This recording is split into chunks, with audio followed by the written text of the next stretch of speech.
Hello, come in. This is a story about ink, silence, and a girl who hid poems inside broken walls in Hanoi, Vietnam, when the soldiers tore down the wall behind her grandmother's house. They didn't know they were tearing open a diary, pages of poetry, scrawled in red ink on rice paper, hidden between bricks. The officer held up one fragile sheet, confused. Who wrote this? No one answered. But a girl in the crowd, barefoot, arms trembling, watched in horror. Because she knew the truth. She had written them all.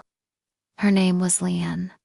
And 6 months earlier, she didn't even know what poetry meant. Hanoi, 1976. The war had ended, but the city hadn't healed.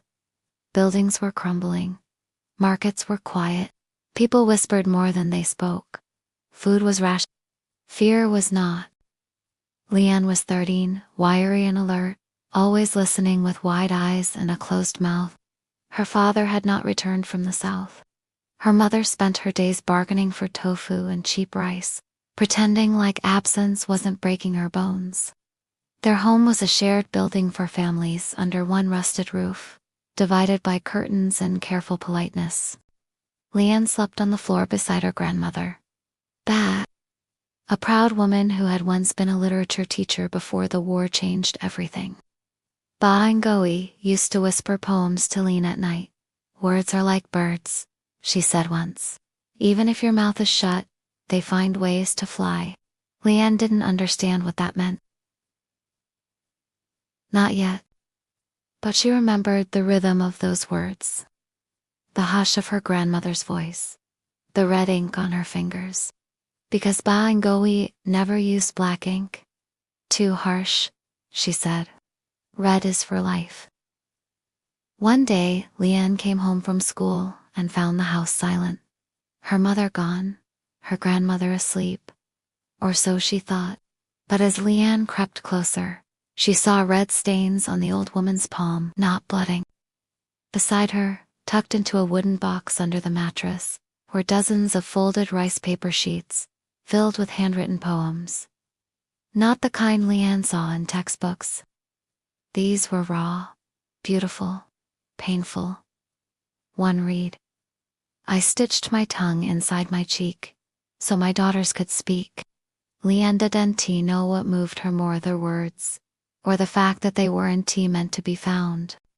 From that day on, Leanne began to write. She had no red ink. So she crushed berries, burnt bricks into powder, mixed them with water and dye to make her own. Every night, after chores were done, she crept to the wall behind the house, the one loose brick in the kitchen, and slipped her poems inside. She wrote about the silence in her mother's eyes, about the dog that barked at ghosts, about the neighbor boy who played the same bamboo flute every morning like it was a prayer. Her poems were short, clumsy, honest. She never signed them. But someone noticed. One morning, a stranger knocked on their door. A man in uniform, thin, stern. Is this where the poet lives? He asked. Leanne's mother stepped forward. There are no poets here. The man looked around, unimpressed. Strange. We found poems hidden in the school latrine. Beautiful ones. Red ink he left. But Leanne's heart didn't stop pounding for days. She had never shown her poems to anyone. How had they gotten there? The next week, she confronted the only person who might have known her, classmate Anne, a soft-spoken boy who once saw her collecting berries and asked why. He smiled shyly. I found one of your poems near the wall, he said. It helped me feel less alone. So I copied it. Leanne was furious, then grateful. Then scared. Don't tell anyone, she whispered. But it was too late. In the months that followed, Leanne's poems spread like smoke. Copies slipped into library books, scribbled on school desks, painted on the back of ration cards. She didn't know whether to feel proud or terrified. Ba and Goi knew. You've started something, she said. And the things we start have a way of finishing us. Then, one night, by NGO. I fell ill. Her cough worsened. The doctor said it was her lungs. Too much time in the cold. Too much sadness. Leanne stayed beside her every night, holding her hand, whispering poems back to her. One night, her grandmother whispered, "Hide them well." The next morning, she was gone. After the funeral, the house felt hollow. Her mother grew even quieter. And Leanne? She stopped writing. Until the soldiers came. They were tearing down old buildings to make way for new ones. Progress, they called it. Leanne watched from the alley as they approached her home, hammering walls, brick by brick. When they struck the kitchen wall, the loose one, the poems rained out like feathers. They picked them up, read them, whispered, then laughed. But one man did not laugh. He read a poem, folded it carefully, and slipped it into his coat pocket. No one asked who wrote them.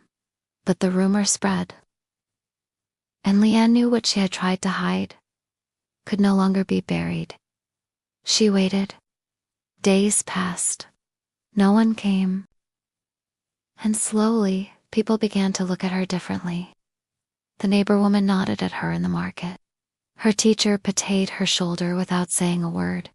Even her mother, once so stern, left a small glass bottle of red ink beside her mat one night. She never asked questions. Leanne began to write again. This time, she didn't hide them. Her poems were pasted onto public walls, tucked into fruit baskets, recited at youth meetings under the guise of folk songs. They spoke of loss, of hunger, of hope flickering like a match in the wind, and once she wrote her name. Years later, Leanne became a teacher. She taught poetry under a new government, in a new city, but with the same trembling heart. On her first day, she asked her students to close their eyes and write something honest. One girl raised her hand and said, "Can I use red ink?" Leanne smiled. "Of course," she said. "Red is for life." If this story spoke to you, like, comment, and share it with someone who needs a little inspiration. Subscribe for more coming-of-age stories, because small dreams can lead to wild lives.